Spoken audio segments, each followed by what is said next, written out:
CMR ఇప్పుడు మరింత వైభవంగా విశాలంగా మన ఉప్పల్లో గ్రాండ్ రీఓపెనింగ్ 28 మార్చ్. నమస్తే, వెల్కమ్ టు సుమన్ టీవీ. ఏపీలో సార్వత్రిక ఎన్నికలకు అన్ని పార్టీలు కూడా ప్రచారానికి సిద్ధమైపోయాయి. ఒకవైపు వైఎస్ఆర్సీపీ మేమంతా సిద్ధం అనే పేరుతో బస్సు యాత్రను చేపడుతూ ఉంటే, మరోవైపు జనసేన వారాహి యాత్రను చేపట్టబోతుంది. ఇంకోవైపు టీడీపీ అలాగే బీజేపీ కూడా పార్టీలు కూడా ప్రచారానికి సిద్ధమైపోయాయి. ఈ నేపథ్యంలో ఎటువంటి ఎజెండాతోటి వీళ్ళు ప్రజల్లోకి వెళ్లే అవకాశం ఉంది, అలాగే ప్రజలు వీరిని ఏ రకంగా ఆదరించే అవకాశం ఉంది, ఈ అంశమే మాట్లాడేందుకు మనతో పాటు ఉన్నారు senior political analyst Chandu Srinivas garu. Hello sir. Hello అండి. సార్, అన్ని పార్టీలు కూడా ఆల్మోస్ట్ ప్రచారానికి సిద్ధమైపోయాయి ఏపీలో. సో వైఎస్ఆర్సీపీ వచ్చేసి వాళ్ళు చేపడుతున్నటువంటి పథకాలు ఏవైతే ఉన్నాయో ఆ పథకాలని చెప్పుకొని ప్రజల్లోకి వెళ్ళే అవకాశం అయితే కనిపిస్తుంది. కానీ కూటమి వచ్చేసి ఇప్పటి వరకు మేనిఫెస్టోని అసలు ఏమీ రిలీజ్ చేయలేదు. మరి ఎటువంటి ఎజెండాతో వీళ్ళు ముందుకు వెళ్ళే అవకాశం ఉంది, ప్రజలు ఎవరిని ఆదరించే అవకాశం ఉంది? డెఫినెట్గా అంటే ఇప్పుడు ఆల్రెడీ 151 సీట్లు ఎమ్మెల్యేలు ఆయన చేతిలో ఉన్నాయి. 22 మంది ఎంపీలు ఉన్నారు, రాజ్యసభ సభ్యులు ఉన్నారు. 2028 వరకు కూడా రాజ్యసభ సభ్యులు ఆయన టీంలో ఉన్నారంటే ఆయన్ని అంత తేలిగ్గా అంచనా వేయడానికి వీల్లేదు. ఇప్పుడు ఆయన చేతిలో ఉన్న ఎమ్మెల్యేలని ఎంపీలని వీళ్ళు తీసుకోవాల్సిందే. అక్కడ ఏవి కూడా ఖాళీ లేవు, అంతే కదండి. అది తీసుకోవాలంటే అంత ఆషామాషి కాదు. ఓటు చెల్లకుండా రాజకీయం చేద్దామని ఈ కూటమి ముందుకెళ్తుంది. ఈ కూటమి ముందుకెళ్లే క్రమంలో వాళ్ళు ఆల్రెడీ ప్రూవ్ చేసుకున్నారు. ఒక పథకాలనే వెళ్ళి అంటున్నారు, 90% బెనిఫిషియర్స్ ఉన్నారు అంటున్నారు. మేము నిత్యం ప్రజల్లో మా నాయకుడు ఉండటానికి మొన్నటిదాకా సిద్ధం అనే హోర్డింగ్లు చూసాం మనం రాష్ట్ర వ్యాప్తంగా. ఇప్పుడు మేము సిద్ధం, మేమంతా సిద్ధం అని చెప్పేసి నిన్న స్వర్గీయ రాజశేఖర రెడ్డి గారి సమాధి దగ్గర ఇడపలపాయలో ఆయన బస్సు యాత్ర ప్రారంభించాడు.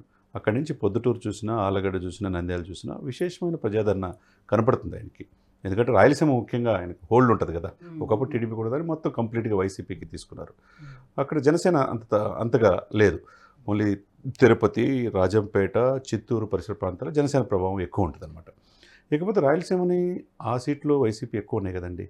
ఒక హిందూపూర్, ఒకటి బాలకృష్ణ, తర్వాత కుప్పం వచ్చి తెలుగు చంద్రబాబు నాయుడు, తర్వాత పయ్యావుల క్యాష్, ఈ 3 సీట్లు తప్పితే మొత్తం రాయలసీమ అంతా వైసీపీ ఉంది.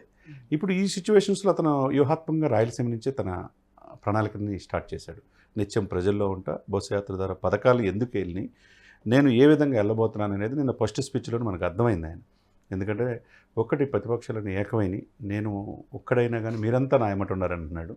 సెంటిమెంట్తో కొడుతున్నాడు అక్కడ ప్రజల్ని. అదే సమయంలో నా ఇంట్లో నా చెల్లెళ్ళు చేత నా మీద దాడి చేపిస్తున్నారు అంటున్నారు.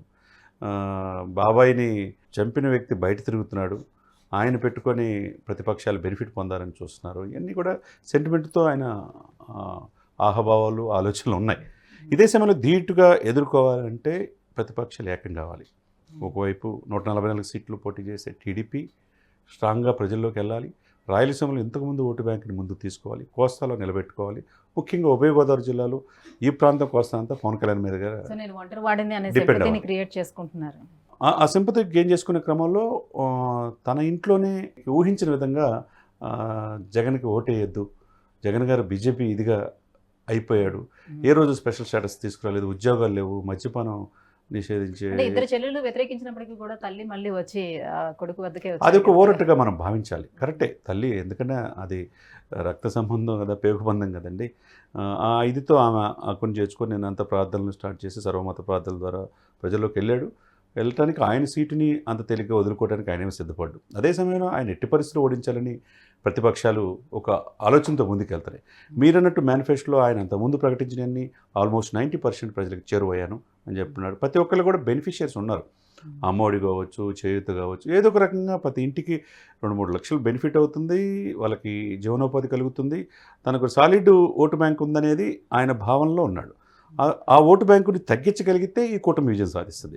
మరి వీళ్ళు ఏ విధంగా మేనిఫెస్టో ద్వారా వెళ్ళాలి అనేది 3 పార్టీలు అంటే ఆషామాషి కాదు. ఒకవైపు వైఎస్ఆర్సీపీ ప్రకటించినటువంటి మేనిఫెస్టోని చూసుకొని ఆ తర్వాత కూటమి దానికి మించిన లెవెల్లోనే మనం మేనిఫెస్టోని ప్రిపేర్ చేయాలనే ఉద్దేశంతో ఇప్పటి వరకు ప్రకటించలేదా? మేబీ కోర్స్ అవ్వచ్చు. కాకపోతే లీకులు అక్కడికక్కడ 6 గ్యారెంటీలు అని చెప్పేసి పక్కనున్న 6 గ్యారెంటీల ద్వారా మహిళకు ఉచిత బస్సు అని చెప్పేసి కర్ణాటకలో ఏమైందో మనం చూసాం.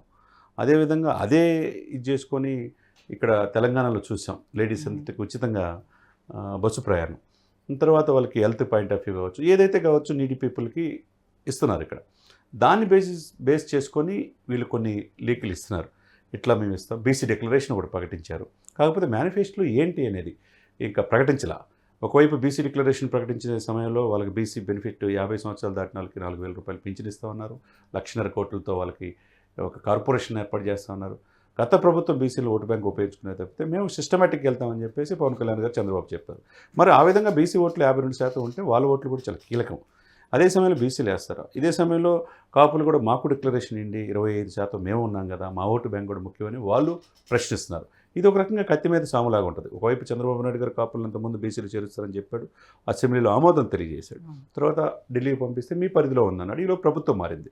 జగన్మోహన్ రెడ్డి కాపులు బీసీలు చేర్చనన్నాడు. మరి ఆ దిశగా ఈయన ఎన్నికల మేనిఫెస్టోలో జగన్ గారు కూడా ఇప్పుడు కొత్తగా ఎన్నికల మేనిఫెస్టో ఇంకా రిలీజ్ చేయాలి.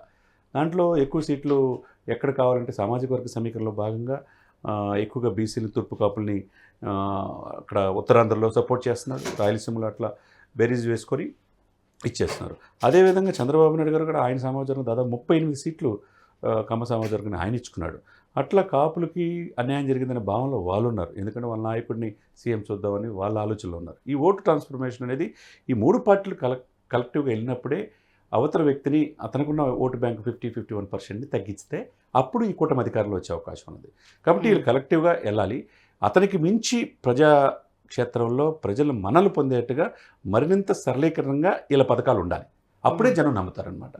అయినా వైఎస్ఆర్సీపీ తీసుకొచ్చినటువంటి ప్రస్తుత పథకాలను అమలు చేయడానికి ఆయన నానా తంటలు పడ్డారు. ఎన్నో అప్పులు చేయాల్సిన పరిస్థితి ఏర్పడింది. దీనికి మించిన పథకాలు అని అంటే పథకాలు ప్రకటించగానే సరిపోద్ది కదా, దాన్ని అమలు ఏ రకంగా జరుగుతుంది అనేది కూడా ఆలోచిస్తారు కదా ప్రజలు. అది కూడా ఆలోచించాలి. దాదాపుగా పథకాలు చాలామందికి వెళ్ళిన క్రమంలో అధికార పక్షానికి వెళ్ళి మిగతా ప్రతిపక్షాలకు అన్ని ఇచ్చేస్తున్నారు. కొంతమంది సొంత వాళ్ళకే గృహాలు ఇచ్చారు, మిగతా వాళ్ళకి ఇవ్వలేదు. ఈ బెనిఫిషియర్లో కూడా కమిషన్ తీసుకున్నారు. వాలంటీర్ వ్యవస్థ మాటన అక్రమాలు జరుగుతున్నాయి. అనేక ఆరోపణలు వీళ్ళు చేస్తూ ఉన్నారు. ఇదే చేసే క్రమంలో మీరన్నట్టు ఇంతకు మించి మేము చేస్తామనేది వీళ్ళు ప్రూవ్ చేసుకోవాలి. ఇంతకు మించి చేస్తామంటే ఇంకేం చేయాలి? ఇప్పుడు 2.5 లక్షల కోట్ల అప్పుతో ఉన్న ఆంధ్రప్రదేశ్ ఇప్పుడు ఆయన చేసిన 8 లక్షల కోట్లతో 10.5 లక్షల కోట్లు అయింది. అది ఎవరి మీద పడిద్ది? ప్రజల మీద భారం పడిద్ది. ఇప్పుడు ఇన్ని ప్రయోజనాలు చేసి ఇన్ని ప్రజలకి చేరువైన జగన్మోహన్ రెడ్డి గారి మీద కూడా స్పెషల్ స్టేటస్ తీసుకురాలేదని, తీర ప్రాంతం ఉపయోగించుకొని పరిశ్రమలు తేలేదని, ఐటీ పరిశ్రమలు లేవని, మద్యపాన నిషేధం, మద్యం ఏర్లై పారుతుందని, రోడ్లు లేవని అనేక రకాలు ఉన్నాయి. ఇప్పుడు బీజేపీ ఇక్కడ కూటమిలో కలిసింది కాబట్టి స్పెషల్ స్టేటస్ మేము తీసుకొస్తామని. డెఫినెట్గా మీరు మంచి క్వశ్చన్ అడిగారండి. బీజేపీ చేతిలో ఇప్పుడు ఆ రోజు గంగా నది నుంచి నీరు మట్టి తీసుకొచ్చి ఢిల్లీని తలదన్నే రాజధాని అన్నారు. మరి ఢిల్లీ తలదన్నే రాజధాని అన్నప్పుడు ఆయన స్పెషల్ స్టేటస్ అడగకుండా స్పెషల్ ప్యాకేజీకి ఒప్పుకున్నాడు. అది కూడా ఆశించినంతకు రాల. అందుకని ప్రభుత్వాన్ని దించేశారు. మరి ఈయన 151 సీట్లు ఇచ్చి 22 మంది ఎంపీలు ఇస్తే ఎవరు వచ్చినా నేను స్పెషల్ స్టేటస్ తీసుకొస్తాను జగన్మోహన్ రెడ్డి గారు ఈ 5 సంవత్సరాలు అడగలేకపోయాడు. ఇవన్నీ దీనికి కారణం ఏంటి? మరి ఇప్పుడు వీళ్ళేమన్నా ముందుకు తీసుకురాగలరా? ఇప్పుడు పవన్ కళ్యాణ్ గారు సన్నిహిత సంబంధాలు ఉన్నాయి కాబట్టి మోదీ గారు అమిత్ షాతో ఈ 3 పార్టీలు కలిపి వెళ్ళగలవా? మొన్న కూడా మోడీ గారి సభలో, చిలకలూరిపేట గారి సభలో ఎక్కడ కూడా చెప్పకపోయేసరికి ప్రజల్లో ఒక రకమైన అభద్రతాభావం కావచ్చు, ఆలోచన కావచ్చు ఉంటుంది. మోదీని ప్రశంసించారు పవన్ కళ్యాణ్ గారు, చంద్రబాబు నాయుడు గారు గౌరవించారు. అదే సమయంలో నేను స్పెషల్ స్టేటస్ రాలేదు, లేకపోతే పోలవరం పూర్తి కాలేదు, అవన్నీ నేను చేస్తానన్న మాట ఆయన నోటి నుంచి రాలి. అంటే నెక్స్ట్ కమింగ్ సభల్లో ఉంటుందేమో అని వేచి చూడాలి. ఎందుకంటే అవన్నీ కూడా వీళ్ళు పూర్తి చేయాల్సిన బాధ్యత ఈ 3 పార్టీల మీద ఉండదు. రాజధాని లేదు కాబట్టి అమరావతిని పూర్తి చేస్తామని వీళ్ళు అంటున్నారు. బీజేపీ అంటుంది, జనసేన అంటుంది, టీడీపీ అంటుంది. ఆయన ఏమో 3 రాజధానులు అంటున్నాడు. విశాఖపట్నంలో ఫ్యామిలీ పెడతాను, ఇంతవరకు పెట్టలా. కొండలు తొలిచి అక్కడ ఋషికొండల్లో ఆయన ఒక బంగ్లా కట్టారు, ఎలలా. కర్ణాటక జ్యుడిషియల్ క్యాపిటల్ అన్నారు. లేకపోతే విశాఖపట్నంతో పాటుగా గుంటూరుని సమపాలంగా సెక్రటరీ అసెంబ్లీ అన్నారు. ఆల్రెడీ తాత్కాలిక భవనాలతో ఏదో ఒక స్టెబిలిటీ అనేది లేదు అక్కడ. లేదు, మూడు విభజించారు, ఏది కూడా పూర్తి కాల. ఇప్పుడు ఒకటి చేస్తామని వీళ్ళు అంటున్నారు. ఒకటి ఎలా చేయగలరు? ఆంధ్రులకు ఇప్పుడు కూడా రాజధాని లేనిది ఏ విధంగా వీళ్ళు ఈ కూటమి తీసుకురాగలరు? ఆ భరోసా మోదీ గారు వీళ్ళ తరపున ఇస్తారా? సెంట్రల్ ఎడిదిరిగి 3వ కూడా అధికారులు వాళ్ళే వస్తారని వివిధ సర్వేలు చెప్తున్నాయి, 3 ఆఫ్ ది నేషన్.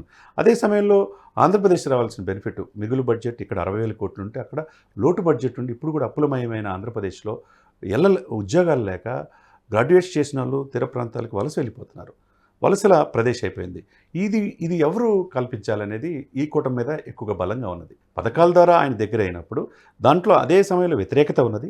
ఆ వ్యతిరేకత అందిపుచ్చుకొని ఈ కూటమి ఇంకా మరింత సరళీకరంగా మేము ఆయన చేయలేనిది ఇది చేసాం, ఆయన కొంత వర్గాలు మాత్రం బెనిఫిట్ అయింది, మేము అన్ని వర్గాలకి సమానంగా చేసామనే భావన వీళ్ళు కలిగించాలి.